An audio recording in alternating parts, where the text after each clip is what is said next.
Hi, everyone, and welcome to the Nine Sports Podcast Women's Basketball Edition. I'm Howard Megdal, And I'm Jackie Powell. and we are delighted to be bringing you a show that is centered around, in large part, Aneesah Morrow.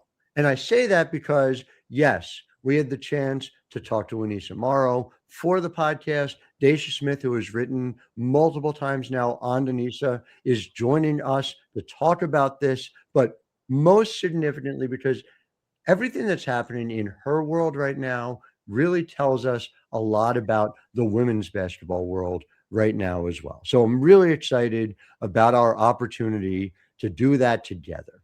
If you haven't had the opportunity yet, follow and subscribe to our shows. Go ahead and do it on YouTube, on Spotify. It's not just us, it is, of course, Kathleen Geyer on all things women's soccer and Maya Smith on all things women's hockey every week here. And make sure you're starting your day with Women's Sports Daily. 5 minutes, the must know elements of women's sports. Have it with your morning coffee. Chelsea Late, Stephanie Killoy, bringing you all the important reporting that's being done. But we need to start with, of course, our number one at the nine. And Jackie, I want to turn to you for number one at the nine. The CBA negotiations continue on. There's a specific element that I know you are eager to talk to the folks at home about. Yes, this has to do with actual negotiation happening, which is quite a breath of fresh air. And that's when it comes to player housing.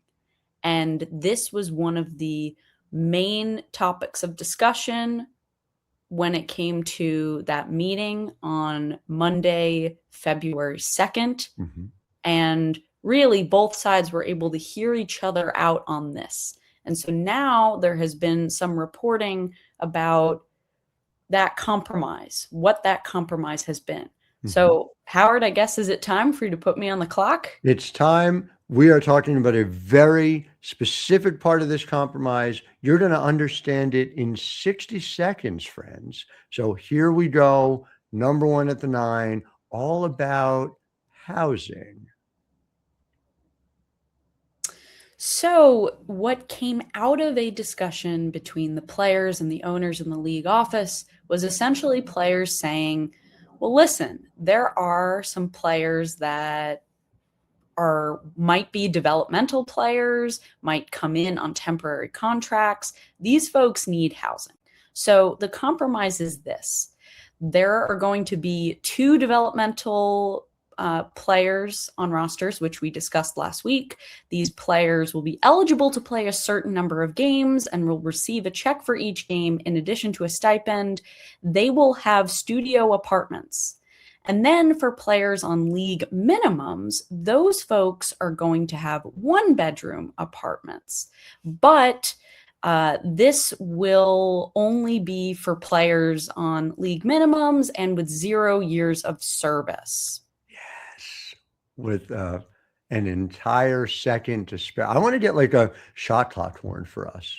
I think we should start incorporating a shot clock horn. I'm just saying, I'm just throwing it out there. There are no bad ideas, right? So really interesting stuff. And again, I just need to point out, right, these are questions that are directly related to how players like Aneesah Morrow, how players like Jacy Sheldon, who joins us on the show next week, really excited about that. Will join us. That's right. All how they're housed. And it makes an enormous difference. But there's a bigger part of this conversation that we need to talk about. And that is what it means to be a pro at the point in time in her career that Aneesah Morrow is.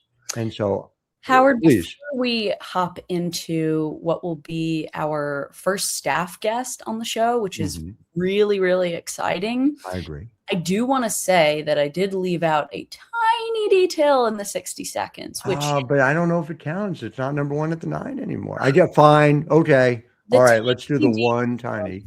The tiny detail is that this 1-bedroom apartment amenity will only be available for the first 3 years of the proposed CBA. So that sort of assumes that these players have built up a certain amount of wealth and then won't need the housing. It's a very good point. I'm glad you've added it, but it's also just, again, a reminder why we need the shot clock. So, that's just, we'll look into it. Well, that technology must exist. It must be out there. We're going to find it for next week's show, and to be used against me as well. I think it's very important. But happy to be joined by Deyscha Smith. Deyscha does a little bit of everything for us. Editor extraordinaire, covers the Conneticut Sun, writes for us as well. Deyscha, I'm so glad you're here to talk about now multiple pieces you've done about Aneesah Morrow. I referenced your work in the conversation we have with Aneesah a little bit later on. And of course, the piece that is just out today is talking about her new deal with Reebok. But where I want to start is just a conversation that we were having off air before this came on. To me, here's a player who did not have that signature Final Four national championship moment, was in the shadow of Angel Reese when she came to LSU. And before that was at DePaul, where she was not in the big time conversation. She went to the Sun, which is a team that does not get as much coverage as, of course, we all believe it should.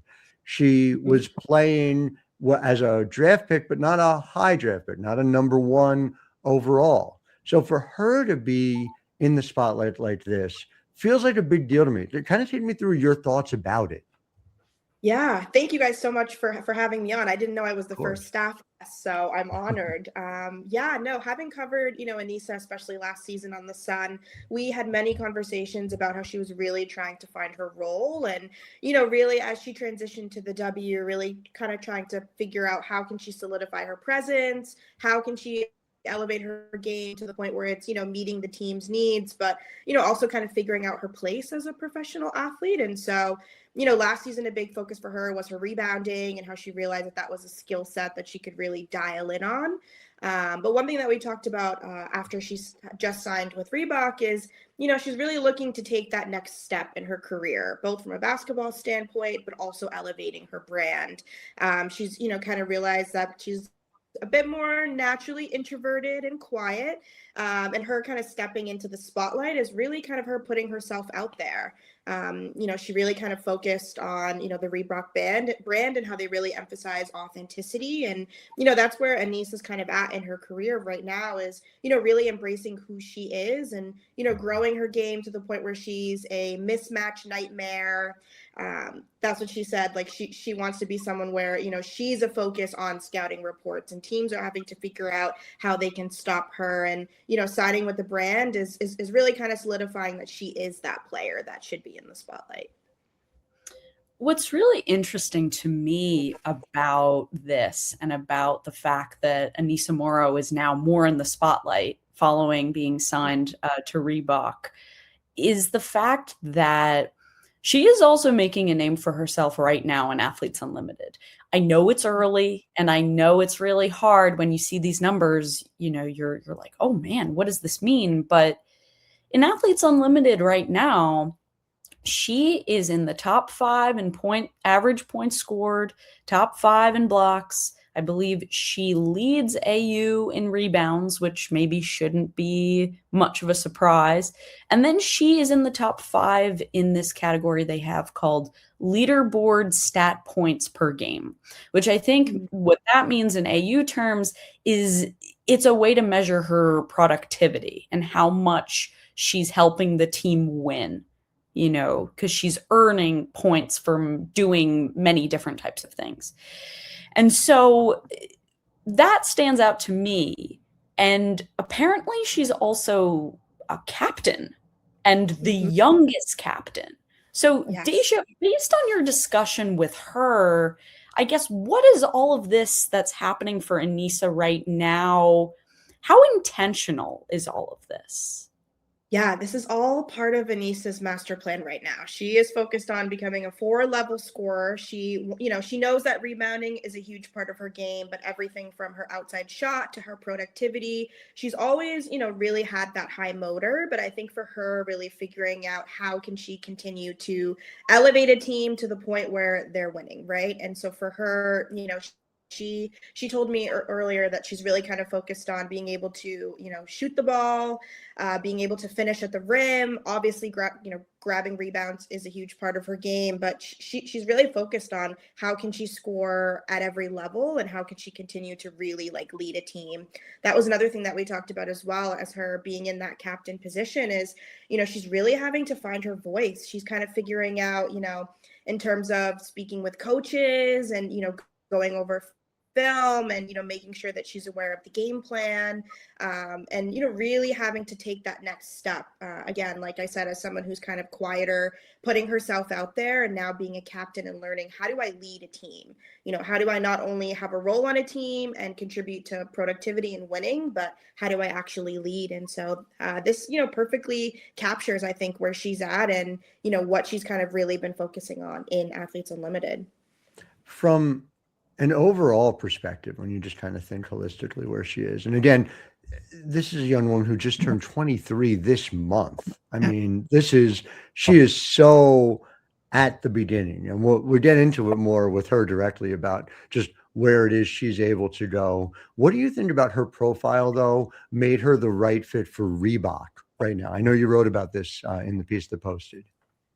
Yeah, Aneesah said that this is really a pivotal moment for her, but she felt like signing with Reebok was a natural fit. She saw how the brand really embraces authenticity, and you look at their roster. Angel, was a perfect example of someone that's really been true to themselves and authentic. But she also noted how there's that grittiness. There's that feistiness. She said that that is exactly how she would describe her own game, and where she's continuing to really look to take her game is, really embracing being feisty, being bold. Aneesah is a trash talker as well, which people, might be kind of surprised to hear, but she is a trash talker and, she really puts herself out there.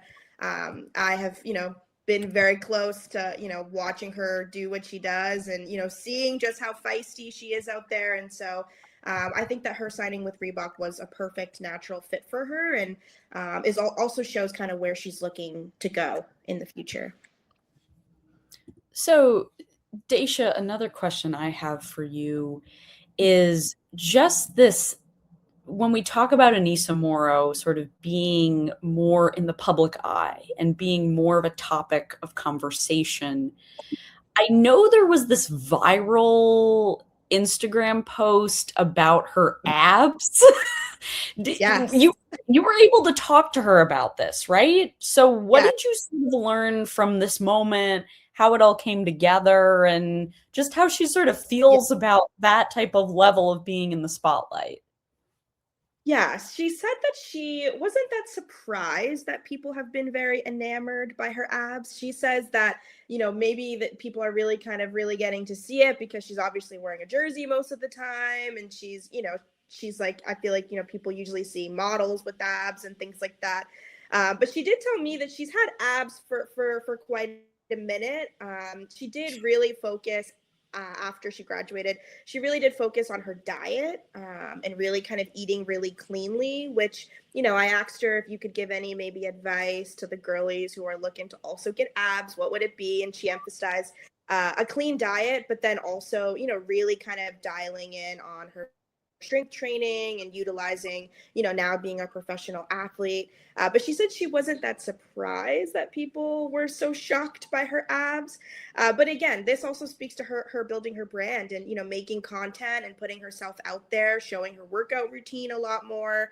She said that she really wants to, let people kind of in on who she really is, and abs and all, she's a professional athlete and she's really looking to showcase more of her life outside of basketball too. Abs and all. That'll be the forthcoming autobiography she writes as well. Yes. No, Deyscha, really appreciate all the work you do. Really great stuff on Aneesah as well. And appreciate your time. We'll have you back many times, I know, in the years to come. Also want to make sure that we all hear from Aneesah herself. So I'm going to turn this over to our conversation with Aneesah, and then we'll be back with Court Vision and some parting thoughts from there from Jackie. And we are joined by the great Aneesah Morrow of Athletes Unlimited of the Conneticut Sun. Aneesah, I've had the privilege of covering you at multiple stops, and it's delightful to see you as always. So thank you for joining us. Of course. Thank y'all for having me. So, Aneesah, I think where I want to start is looking at how the format of Athletes Unlimited has been treating you so far, and just sort of how there's a point system. It's sort of unlike any other 5-on-5 format you've played in. So how has that been so far? And do you like the prospect of switching teams? Is that something that you think is going to help you in your development and growth this season? Yes, I would say I really like the aspect of switching teams or just the all around way of playing. The biggest thing for me is like it's about how can you adapt. Like we are all great players here, but you'll play on a different team with different players almost every week. And I feel like being able to show your style of play within different styles of play is the biggest thing. So just staying true to yourself while displaying your talents, but also being able to surround yourself around great players, run different plays, have different opportunities, and also here, like just being able to develop your game. I know no one is limited to just one position here. So also being able to sit down and guard the 1 through 5 and also play 1 through 5. There's no limitations really here. And that's the biggest thing for me that I like.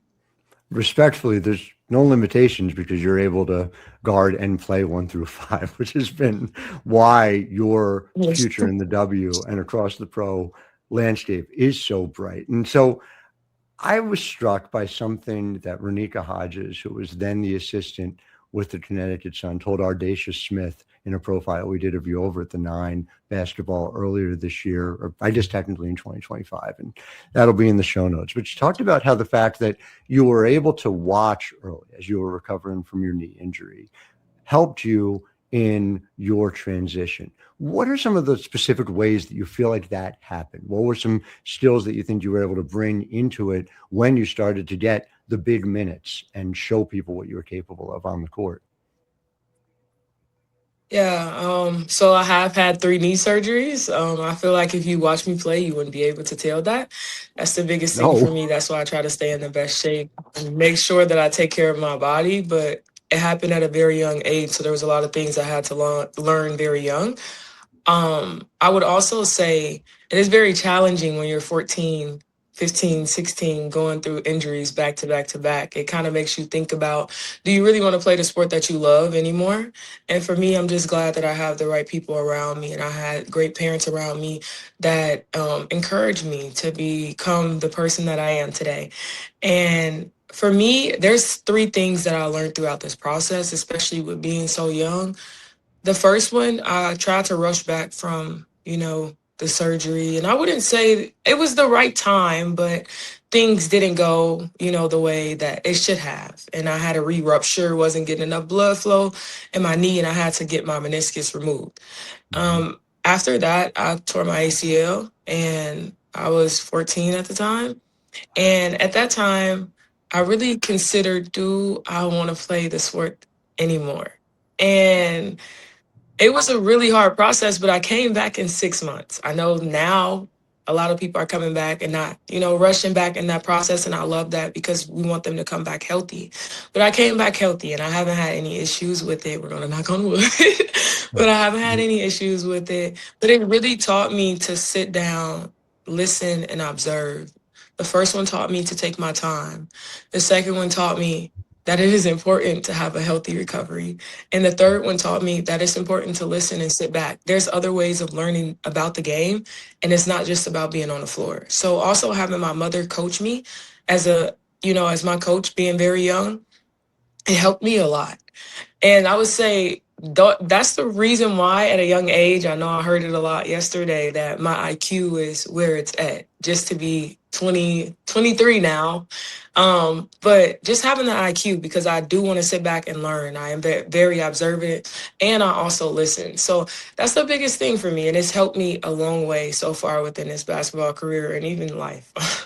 It sure shows. Wow. Wow, that's an incredible story. I personally had no idea, and that's incredibly moving. When it comes to continuing to learn and grow and listen, which are things that you seem to love to do, I'm just curious at Athletes Unlimited for this month of February, who are the players that you've either enjoyed the most learning from or you're most looking forward to learning from?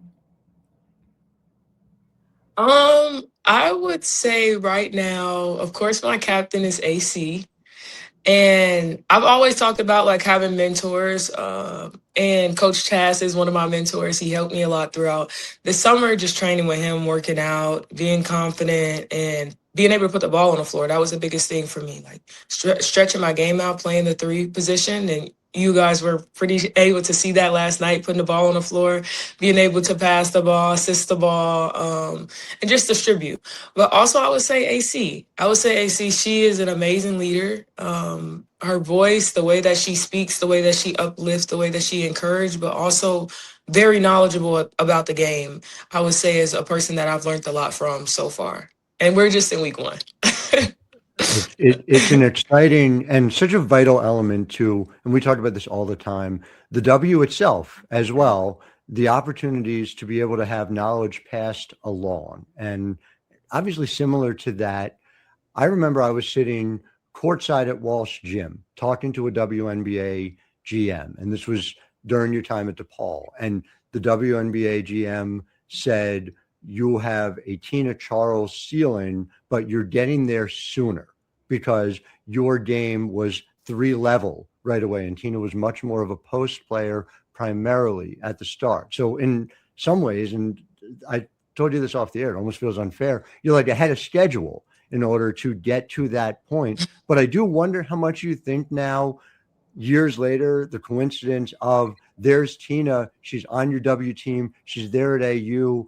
How much does that, you think, play a part in you being able to develop as fully as you want to? Yeah, I would definitely say being able to watch her all season and how efficient she was on the floor, that was great. Honestly, you get to watch greatness right there and be right next to it. And I would say for me, just continuing to work hard. Like you could see the work that she puts in and how efficient she is on the floor and how deliberate that the overall process has been for her since she was younger to now. She's been consistent, and that's the biggest thing when you're breaking history and you're in those history books. It shows consistency. It means that there was no point where she fell off when it came down to playing her sport. And that's the biggest thing for me. And I embody myself off consistency. So it's kind of unique that you said that, because in college, that's all I prided myself off of, being dependable. You knew what you were getting from Aneesah Morrow every night, and that's a double-double, and I would be able to do anything that you want me to do on the floor. If that's guard the one, I'll do that. If you want me to guard the point guard, I would do that. But I also do the work behind the scenes that when that opportunity presents itself, I'm ready for it. You always have been. It's been amazing to see. So when it comes to being ready for things, obviously there's some uncertainty right now when it comes to the WNBA. The league and the Players Association are still at work when it comes to negotiating the next CBA. And so, I'm curious from your perspective as someone who will be a rising sophomore in the league, how are you, I guess, compartmentalizing and trying to balance, playing at Athletes Unlimited while also making sure that you're staying up to date with what's going on when it comes to the W? Yeah. For me, it's always about being present. That's one thing for me that I've really been working on. So I'm really being present here at AU, but I'm also around amazing players and great leaders that are here that are also in those meetings. So they do inform you. We sit down in meetings and we are educated about what's going on. But honestly, I just like to stay present in this moment. But for me, I am hoping for great things to happen, and I believe that great things will happen in players. And, everyone else will come to an agreement to the things that we know we deserve. Bottom line, for the fans, they're going to get the opportunity to watch you at Athletes Unlimited. no matter what. So I would urge everybody to make sure you're tuning into AU on the ESPN app, ESPN Family and Networks. Aneesah Morrow, always a delight to chat with you. Always a delight to see you on the court.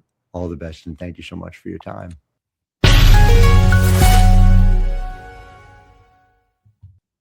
Just so glad we got to catch up with Aneesah Morrow, who, again, to reiterate, is emblematic of where the league is going and also a critical part of that future for all of the reasons we've talked about today. So appreciate her time as always.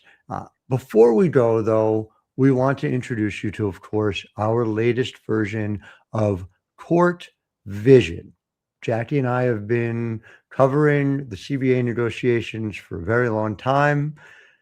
It's easy to get lost in the details sometimes, or it's easy to avoid the gray area and focus on black and white. And you just say, oh, the players believe this, the owners believe this. As I wrote over at Basketball Wednesday at the 9 yesterday, there are factions within, and it's important to understand the full dynamic involved. Jackie, you saw something, though, with Breanna Stewart that really stood out to you. Take us through what you're seeing in this week's Court Vision. Yeah, and for those who watched last week's episode, I think Howard's Basketball Wednesday from this week goes along really well with our show from last week, which is sort of explaining that there are groups within groups, and that's what makes this quite complicated. The owners don't see this through one lens. And that discussion that the owners, the league, and the players were actually able to have face-to-face or voice-to-voice, if you want to include those on Zoom, including Breanna Stewart, what was found was that when people were talking to each other, they were able to understand where both sides were coming from rather than communicating through third people. And so Stewie, on her latest episode of her new podcast called Game Recognize Game with Stewie and Myles, she does this with NBA player Myles Turner, who's on the Milwaukee Bucks. It's a really good listen. And as someone who is not so dialed into the MNBA, I think Myles Turner is a breath of fresh air. And so Stewie, she said something that really caught my attention, which I'm going to play. And she mentions that she was on Zoom for 4 hours. This meeting apparently was 3 hours, but she was on a Zoom for 4 hours discussing all that needed to be discussed. And she had to play a game in Miami hours later. So let's take a listen at what Breanna Stewart learned from this meeting and how she feels about negotiations moving forward. I think that call was great just from being able to hear the perspective of both sides, from the league side, from the player side, and what we want. So our recent CBA proposal that we got, there's movement. There's like traction. We're finally like headed in a direction. So I'm excited. I'm excited to hopefully negotiate back. Right. And, really, really kind of do the negotiations, because unfortunately it's been like 18 months and we haven't like negotiated. We've been just fighting about, well, we don't like your proposal and you don't like our proposal and nobody's going to budge. Mm-hmm. So it's been pretty frustrating, but I've been trying to kind of be as involved as I can. I was on the Zoom for like 4 hours that Monday, and then we had a game at 8:45 at night, and it was like, this is the one time where I'm like, I wish I didn't have a game day today. Mm-hmm. But it's like I don't want to miss the moments. I want to be there and make sure that I'm helping make sure that all questions are asked and people understand everything that's going on. So, Howard, can you read my mind? Like, did what stand out to me stand out to you? Boy, it sure did. The idea that this was not a complaint about the league alone. This was very much a feeling that both sides were doing a disservice to the process. And so to hear that from somebody on the executive committee is striking. To hear that in a public way is striking and speaks to what I've reported, and we've talked about the fact that there is a pretty wide disparity within the PA itself around how militant moving towards a strike they ought to be. And to that end, I do want to also bring up some really great reporting that Katie Barnes did of ESPN, and that came out. Or any other kind that Katie does. Yes, absolutely. So this is Katie's story here. Katie essentially went to Athletes Unlimited in Nashville right around the time when Nneka Ogwumike and Terry Jackson and the PA staff went to Nashville to have this meeting with WNBA players that are playing in AU. To be quite honest, it's a little awkward because, as we know, not all Athletes Unlimited players are WNBA players, but that's just an aside. So Katie spoke with multiple WNBA players, and this was sort of the part of the story that stood out to me. So Katie asked, on a scale of 1 to 10, how confident are you that there will be a full WNBA season? So some of the responses varied. There was cautious optimism that the season could start on time. Katie calculated an average score of 6.1, and there was one pessimistic outlier that answered with a 2. But common answer was 5, which sums up sort of this, gray or nuanced or in the middle feeling. For sure. So one person said, I think we're going to have a season. I don't know if it will be a whole season. Someone else said, I feel like we're asking for a lot. I know we deserve it, but at the same time, it's kind of like we're getting kind of greedy. We're doing a lot of asking. I feel like we need to do a lot of doing. Now, Howard, that one stood out to me too. Yeah. Again, the question is, do you have a unified message? Do you have a unified sense of what it takes to end this? Because that's going to matter just as much. And that's maybe the biggest thing remains to be seen, as far as I'm concerned. It's this idea of, in just going back to this quote here and what Stewie was saying, it's that, are we going to start actually negotiating?